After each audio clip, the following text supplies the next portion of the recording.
तभी ये वाटर में सॉल्युबल होते हैं, क्योंकि अट्रैक्शन हो जाती है ना यार। भाई मैग्नेट है, वो आयरन को अट्रैक्ट करेगा ना, सिल्वर को तो अट्रैक्ट नहीं करेगा वो। क्या कहते हो?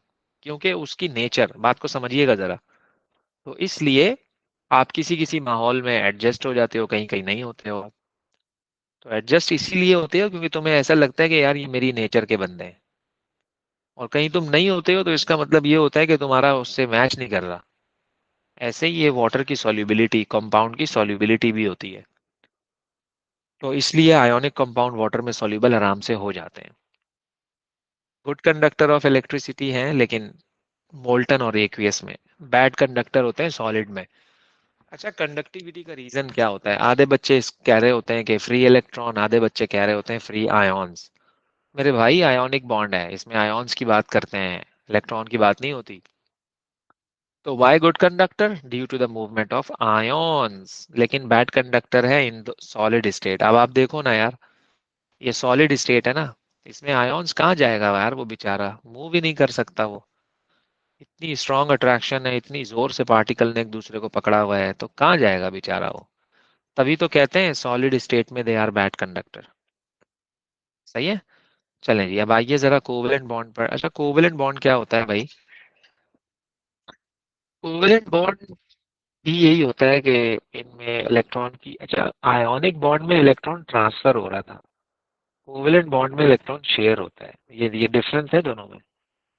ये दोनों में डिफरेंस है कि आयोनिक में इलेक्ट्रॉन ट्रांसफर हो रहा था, याद दिलाऊं?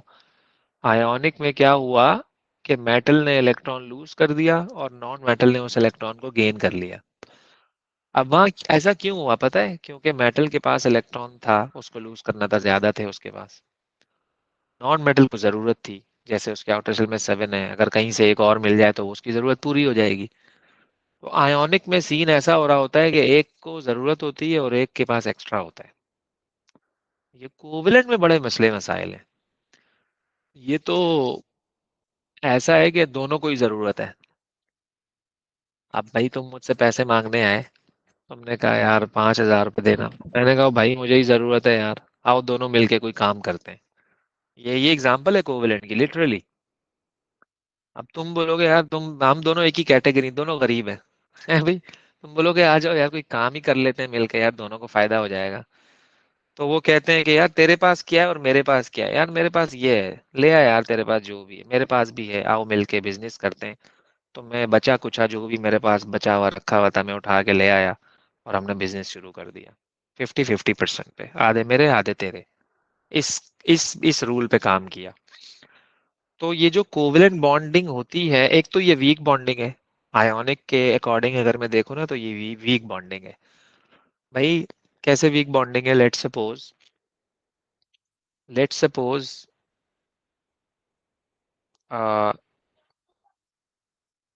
लेट्स सपोज दो लड़के हैं, एक का नाम है असद, एक का नाम है अहमद। उन दोनों में दोस्ती है। असद को लगी भूख, अहमद के पास एक रोटी थी। अहमद ने बोला ये लो यार रोटी, तू ही खा ले, अपनी भूख पूरी कर ले, मेरी खैर है। असद की भूख मिट गई, असद ने खा ली रोटी। अच्छा जी, ओके हो गया। अब दो दोस्त हैं और अलग, शकीला और जमीला। शकीला को भूख लगी, जमीला के पास एक रोटी थी। तो जमीला ने कहा आधी तू खा, आधी मैं खाती हूँ। दोनों की भूख मिट गई, दोनों खुश हो गए। अब मैं तुमसे पूछूं कि यार इन दोनों में से किन दो दोस्तों के दरमियान मोहब्बत ज्यादा है? आप बोलोगे असद और मोहम्मद की, असद और अहमद की। क्यों? क्योंकि असद ने अहमद ने पूरी रोटी दे दी असद को, मतलब कि उसने अपने भूख को कुर्बान कर दिया। तो ये ज्यादा लविंग है ना यार, बजाय इसके शकीला और जमीला जुगाड़ में लगी हुई है, आधी मैं खाऊंगी आधी तुम खाना। तो वो तो मोहब्बत है, सही है, लेकिन अगर आप कंपैरिजन कराओगे तो ये कम मोहब्बत है। तो कोवेलेंट बॉन्ड में यही हो रहा होता है। ये कोवेलेंट बॉन्ड शकीला और जमीला का बॉन्ड है मेरे भाई, कि आधी तुम और आधी मैं। तो इस थ्योरी पे चल रहे होते हैं ये कोवेलेंट बॉन्ड। तो इसलिए कोवेलेंट बॉन्ड कंपैरेटिवली वीक होता है। 3 तरह के कोवेलेंट बॉन्ड हम पढ़ते हैं, सिंगल, डबल, ट्रिपल, जबकि आयोनिक में ऐसा नहीं होता, बाय द वे। हम स्टार्ट करते हैं सिंगल कोवेलेंट बॉन्ड से। अभी अच्छा, सिंगल कोवलेंट बॉन्ड में हम सिर्फ उनको देखेंगे जिनमें एक एक इलेक्ट्रॉन शेयर हो रहा है। सिंगल का मतलब ही ये है, एक एक इलेक्ट्रॉन शेयर, एक एक एक एक एक एक एक एक एक एक। Single covalent bond is represented by single line. देखो मैं बड़ा आसान करके इसको बताता हूँ आपको, कोशिश करता हूँ कि मेरी बात आपके दिल में बैठ जाए इंशाल्लाह। अल्लाह पाक दिल में बिठाने वाली जात है। हाइड्रोजन के आउटर शेल में 1 इलेक्ट्रॉन है। कैसे पता लगा? पीरियोडिक टेबल से देखा। ये लो, ये हाइड्रोजन के आउटर शेल में 1 इलेक्ट्रॉन आ गया। अब मैंने एक और हाइड्रोजन बनाया, इसके आउटर शेल में भी 1 इलेक्ट्रॉन है। अब मैं तुमसे पूछूं यार इसको कितने चाहिए, आप बोलोगे एक चाहिए। और इसको कितने चाहिए? एक चाहिए। बात समझ रहे हो? क्योंकि हाइड्रोजन के आउटर शेल में दो होंगे तो वो स्टेबल हो जाता है। दोनों को एक एक इलेक्ट्रॉन चाहिए। तो कोवेलेंट में ये वाला सीन हो रहा होता है कि दोनों को चाहिए होता है। तो ये दोनों क्या करेंगे, बोलेंगे यार चलो यार खुद ही दोस्ती कर लेते हैं, आ जाए यार। इलेक्ट्रॉन शेयर कर लिए इन्होंने इस तरह से। तो अब जब इलेक्ट्रॉन शेयर कर लिए ना, अब इसके पास भी दो हो गए और इसके पास भी दो हो गए। ये कोवेलेंट बॉन्ड बन गया। तो इसको हम यूं भी लिखते हैं, मैंने आपको ऊपर बोला ना कि covalent bond is represented by a line. तो इसमें एक कोवेलेंट बॉन्ड आ गया। सेट हो गया? ओके। चले आगे चलते हैं। क्लोरीन। अब क्लोरीन की अगर आप बात करोगे ना, तो क्लोरीन का सीन ऐसा है कि क्लोरीन के आउटर शेल में 7 इलेक्ट्रॉन्स हैं। क्लोरीन के आउटर शेल में 7 इलेक्ट्रॉन्स हैं। अब जब क्लोरीन के आउटर शेल में 7 इलेक्ट्रॉन्स हैं, तो अब मैं आपसे पूछूं कि इसको अपने आउटर शेल कंप्लीट करने के लिए कितने चाहिए? इसको अपना आउटर शेल कंप्लीट करने के लिए कितने चाहिए? बात समझ रहे हो? इसको अपना आउटर शेल कंप्लीट करने के लिए कितने चाहिए? ओके। तो आप बोलोगे 1 1। आप बोलोगे 1 1, है ना? इसके आउटर शेल में भी एक इलेक्ट्रॉन, इसको भी एक चाहिए, इसको भी एक चाहिए, तो दोनों ने शेयर कर लिए, कोवेलेंट बॉन्ड बन गया। तो ऐसे पता लगता है। बच्चा अक्सर पूछता है ना, सर कैसे पता लगेगा कि एक एक इलेक्ट्रॉन शेयर होगा? तो आपको ये तो पता है ना इसको कितने चाहिए। ऑलरेडी ऑलरेडी क्लोरीन के आउटर शेल में 7 है, तो इसको एक और चाहिए ना भाई, तो अपना आउटर शेल कंप्लीट कर लेगा वो। ओके, बात को समझो जरा। सो अब HCl की अगर मैं बात करूं, लेट सपोज ये मैंने बनाया हाइड्रोजन, इसके आउटर शेल में भी एक है। और ये मैंने बनाया क्लोरीन, इसके आउटर शेल में 7 इलेक्ट्रॉन्स हैं। अब आप सोचोगे यार क्लोरीन को भी एक चाहिए, क्योंकि हर एक के आउटर शेल में 8 8 पूरे होने चाहिए। ओके। और हाइड्रोजन के आउटर शेल में एक है, तो इसको भी एक चाहिए। तो इसने इस तरह से शेयर कर लिया, ये देखो जरा। ये होता है इसमें मेरे भाई, ये होता है। ओके, ये होता है।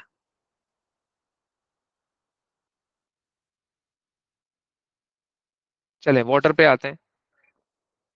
वाटर की अगर आप बात करोगे, तो वाटर में अब थोड़ी सी चीजें मुश्किल होती जा रही हैं। आपको ऐसा लगेगा मुश्किल हो रहा है, लेकिन आप अपनी थ्योरी को नहीं छोड़ना, आइडिया नहीं छोड़ना आप।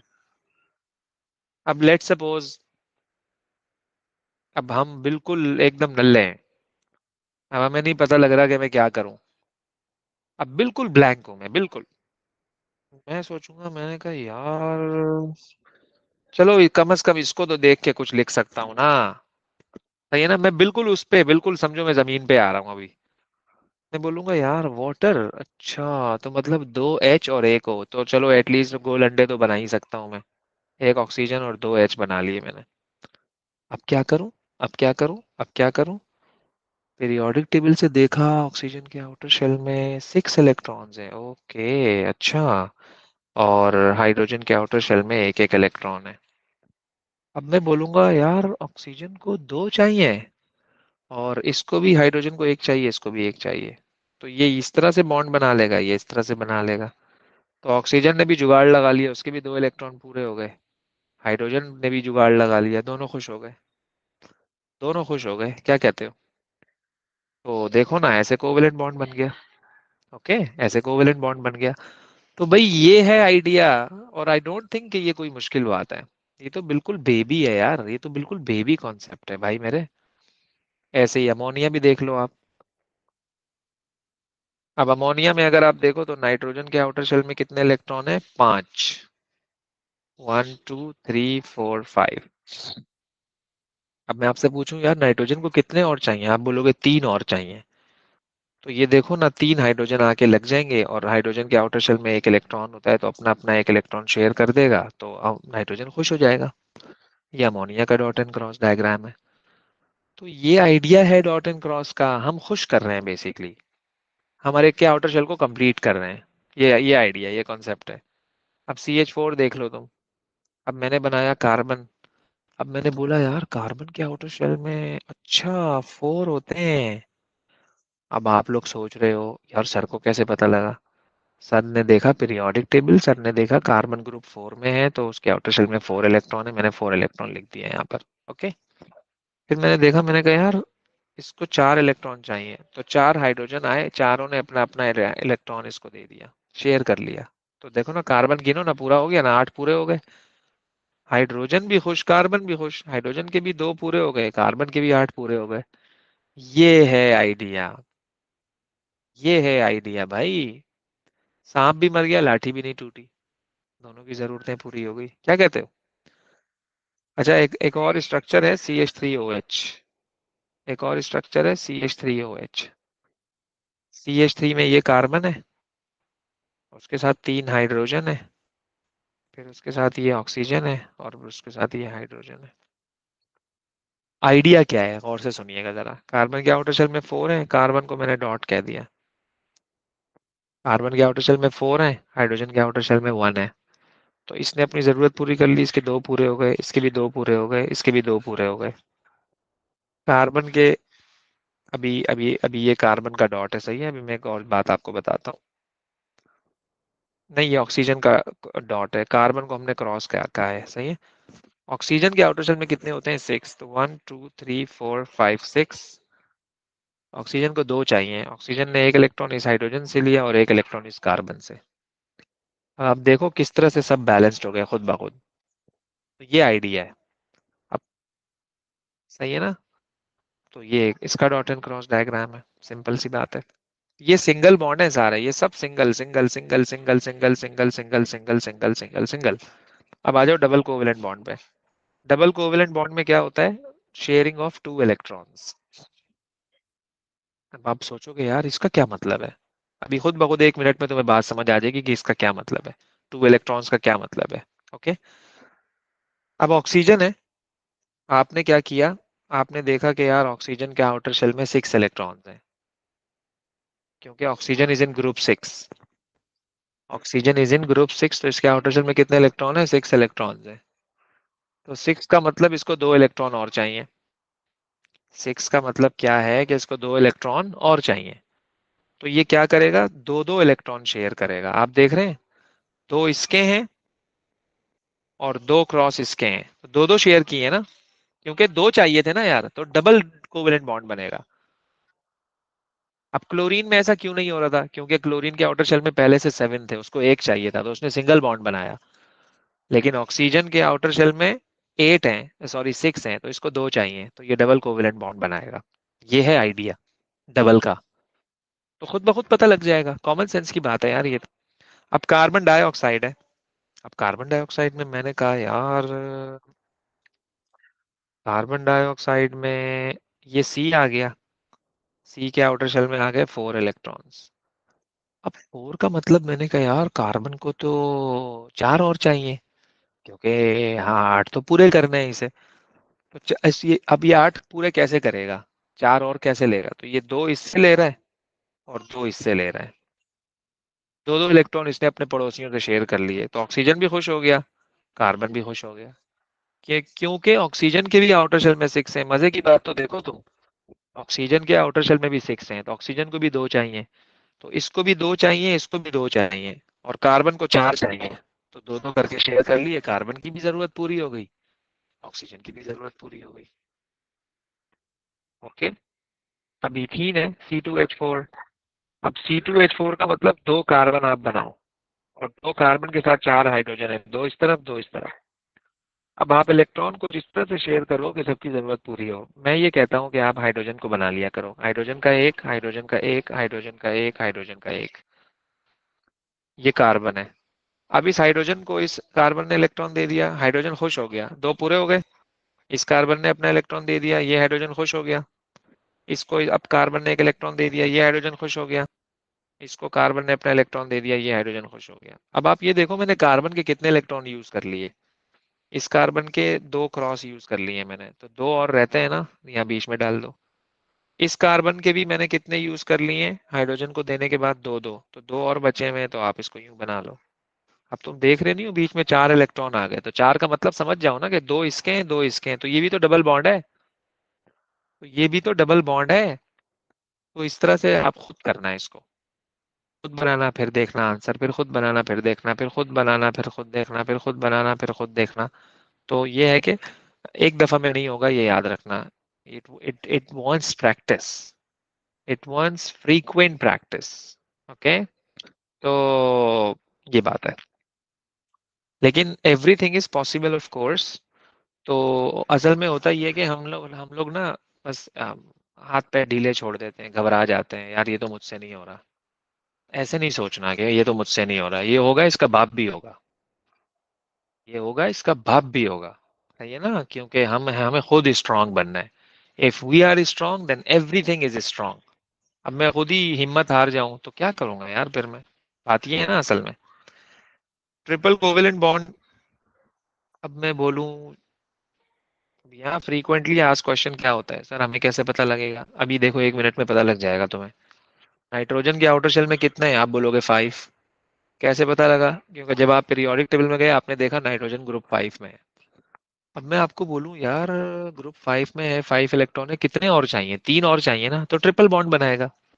ये है आइडिया, कि ट्रिपल कोवेलेंट बॉन्ड बनाएगा। दैट्स द आइडिया यार। तो इसने देखो ट्रिपल कोवेलेंट बॉन्ड बना लिया, देखो ना, 3 इसके हैं और 3 उसके हैं, देखो दोनों खुश हो गए, ट्रिपल बॉन्ड बना लिया उसने। तो जब आपको ये समझ आ गई ना कि कौन सिंगल बनाएगा, कौन डबल बनाएगा, कौन ट्रिपल, तो काम उस दिन हो जाएगा वीआईपी। और ये आज ही आएगा आपको, अभी क्लास के बाद आपने प्रैक्टिस करनी है। अगर आपने ये कहा कि मैं बाद में करूंगा, तो अभी है ताजा ताजा, लोहा है गरम, अभी ऊपर से हथौड़ी मारोगे तो लोहा टेढ़ा हो जाएगा। ये बेस्ट टाइम होता है। अब लोहा ठंडा हो जाए, अब तुम बोलो मैं इसको मोल्ड करूं, रीशेप करूं, तो फिर लगे ही रहना बस, फिर कभी भी नहीं होगा। तो इसलिए जब कोई चीज ताजा ताजा हो ना, तो उस ताजा ताजा का हमें फायदा उठाना चाहिए। ऐसे ही एक और स्ट्रक्चर है C2H2। C2H2 की अगर तुम बात करोगे ना, तो देखो इस कार्बन के रोटेशन में 4 है, 4 में से इसने एक इलेक्ट्रॉन हाइड्रोजन के साथ मिली कर लिया, तो कितने बच गए कार्बन के इलेक्ट्रॉन? इसके भी 3 बचे और इसके भी 3 बचे, तो देखो 3 3 शेयर किए हैं, तो ट्रिपल बॉन्ड बना है दोबारा से, दोबारा से ट्रिपल बॉन्ड बना है। ये है आइडिया। ओके, ऐसा करते हैं हम ये। इजी है ये भी, कोई मुश्किल नहीं है। तो अब आते हैं स्ट्रक्चर ऑफ कोवेलेंट बॉन्ड। देखो भाई, दो तरह के स्ट्रक्चर होते हैं कोवेलेंट बॉन्ड के, एक होता है सिंपल मॉलिक्यूलर, एक होता है जायंट कोवेलेंट। ये सिंपल मॉलिक्यूलर है, सिंपल मॉलिक्यूलर है, ये भी सिंपल मॉलिक्यूलर है, ये भी सिंपल मॉलिक्यूलर है। अच्छा, नजर आ रहा है ना यार, सिंपल, नाम नाम से अंदाजा हो रहा है सिंपल है, छोटा सा होगा, चुन्ना सा होगा, प्यारा सा होगा, क्यूट सा होगा, कम एटम्स होंगे, जल्दी टूट जाएगा, लो मेल्टिंग पॉइंट होगा, लो बॉइलिंग पॉइंट होगा। बात समझ रहे हैं आप लोग? तो नाम से अंदाजा हो जाता है ना कुछ चीजों का। सिंपल मॉलिक्यूलर है, लो मेल्टिंग पॉइंट होगा, लो बॉइलिंग पॉइंट होगा, इलेक्ट्रिसिटी कंडक्ट नहीं करेगा। सही है ना? तो जनरली इलेक्ट्रिसिटी कंडक्ट नहीं करते, इनके पास फ्री आयोन्स नहीं होते, फ्री इलेक्ट्रॉन नहीं होते। कोवेलेंट है ना, आयोन की बात नहीं करेंगे हम। वैसे तो हर कंपाउंड की अलग अलग स्ट्रेटेजी होती है, लेकिन एक बात कह रहा हूँ मैं, जैसे HCl है, गुड कंडक्टर है, हालांकि वो भी कोवेलेंट है, क्योंकि HCl पे चार्जेस हैं H+ और Cl-, पोलर है बेसिकली वो। तो अगर हम आपसे पूछे ना कि वो गुड कंडक्टर क्यों है, तो आप बोलोगे फ्री आयोन्स, इलेक्ट्रॉन नहीं कहना। वैसे एक बात और बताऊं, इलेक्ट्रॉन्स की बात हम मेटल में कर रहे होते हैं, बाकी किसी में नहीं करते। तो खैर ये सिंपल मॉलिक्यूलर है, सिंपल सिंपल सिंपल सिंपल। अब यहाँ बच्चा एक और सवाल का हमला करता है, गोलियां मारता है, हमें कैसे पता लगेगा? देखो ये बड़ा एक मासूमाना सवाल है बच्चों की तरफ से हर दफा में, हमें कैसे पता लगेगा, हमें कैसे पता लगेगा, हमें कैसे पता लगेगा? तो मैं आपको जुगाड़ बताता हूँ, एक वीआईपी वाला। आप जायंट याद रख लो, इसके अलावा जो भी होगा सिंपल होगा। कैसा? आप जायंट याद रख लो, उसके अलावा जो भी होगा वो सिंपल होगा। जायंट तीन होते हैं, डायमंड, ग्रेफाइट, अभी मैं आईएमएफ थोड़ा सा स्किप कर रहा हूँ, वापिस ऊपर आ रहा हूँ। डायमंड, ग्रेफाइट, सिलिका, ये तीन स्ट्रक्चर है जायंट, बाकी इसके अलावा सब सिंपल है। तो ये याद कर लो तो वो भी याद हो जाएगा।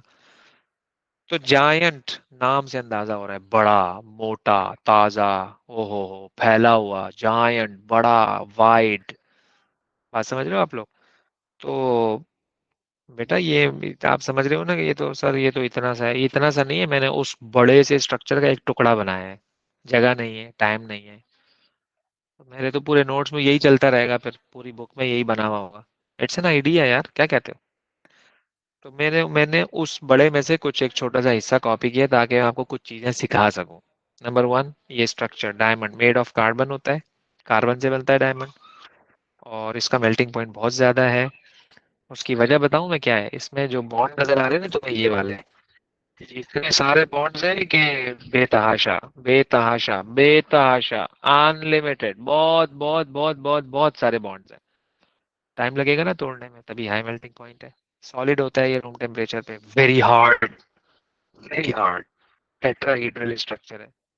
हम अक्सर क्लास में वर्ड लिखते हैं ना टेट्राहीड्रल, बच्चा कहता है सर ये क्या होता है? मैं हमेशा बच्चों को कहता हूँ ये क्या है, वो बोलता है स्क्वायर, ये क्या है, वो बोलता है ट्रायंगल, ये क्या है, वो बोलता है स्क्वायर, ये क्या है, वो बोलता है ट्रायंगल। ऐसे ही ये भी टेट्राहीड्रल है, ऐसे ही ये भी एक शेप का नाम है, टेट्राहीड्रल है, तो यहाँ बात क्लोज हो गई। वरना तो मैं शेप ही समझाता रहूंगा, टाइम गुजर जाएगा। अच्छा, इस टेट्राहेड्रल स्ट्रक्चर में आप लोग एक चीज नोट कर रहे हो कि ये वाला जो कार्बन है अपने साथ वाले चार कार्बन से कनेक्टेड है। Every carbon is connected with four other carbon. अच्छा, बाय द वे ये बैड कंडक्टर होते हैं क्योंकि डायमंड के पास फ्री इलेक्ट्रॉन नहीं होते, क्योंकि कार्बन के आउटर शेल में चार थे और वो सारे के सारे बिजी हो गए, तो वो इलेक्ट्रॉन फ्री नहीं है। और डायमंड यूज होता है कटिंग टूल्स में और ड्रिलिंग में, हार्ड होता है ना, तभी इस वजह से। अब ये नहीं कहना इट्स यूज्ड इन ज्वेलरी, ऐसे होता है, ऐसी बात नहीं है। लेकिन इन्होंने वो अब सिलेबस में कहता है कि कटिंग टूल्स, और आप ये लिखो ड्रिलिंग। ग्रेफाइट भी कार्बन से ही बनता है, लेकिन बस आप यूं समझ लो कि ये ट्विन्स हैं, ट्विन्स। दोनों क्या है, ट्विन्स हैं ये दोनों की, बनते कार्बन से हैं लेकिन नेचर अलग अलग है। अब इसमें आप देख रहे हो कि लेयर्ड स्ट्रक्चर है, लेयर्ड, लेयर्ड। तो मेड ऑफ कार्बन, अच्छा है ये भी हाई मेल्टिंग पॉइंट, क्योंकि ये भी जायंट है।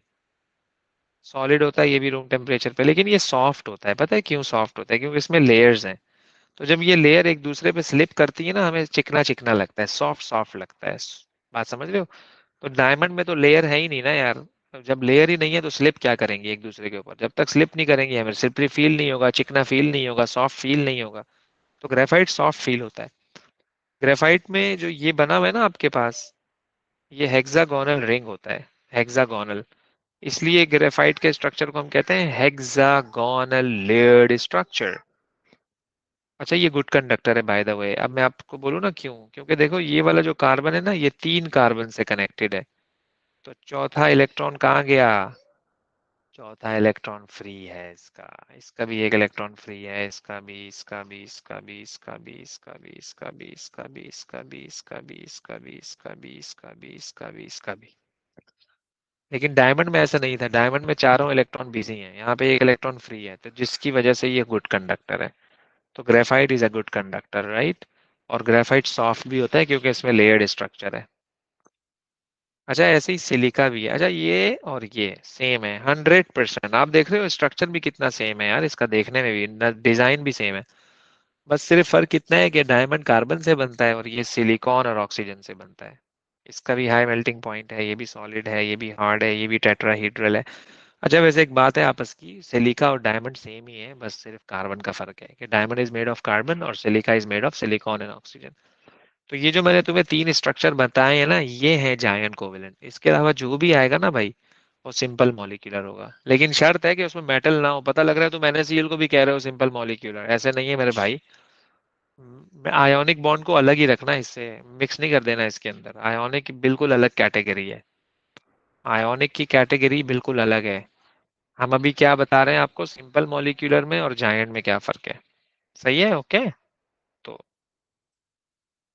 फिर मेटालिक बॉन्डिंग आता है हमारे पास। अच्छा, मेटालिक बॉन्डिंग मेटल से रिलेटेड है।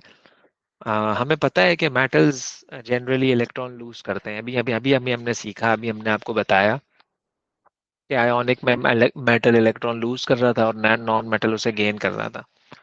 अब देखो, मेटल का एटम एक तो नहीं होगा ना, बहुत सारे होंगे, लाखों होंगे, हजारों होंगे। तो हर मेटल अपना इलेक्ट्रॉन लूज करेगा। ये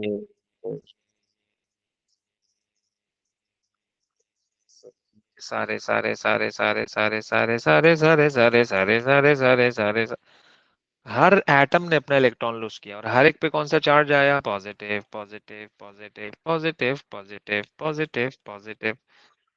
तो अब देखो ना यार, क्या अट्रैक्शन है, खतरनाक वाली यार, कितना। ये भी अट्रैक्शन, ये भी,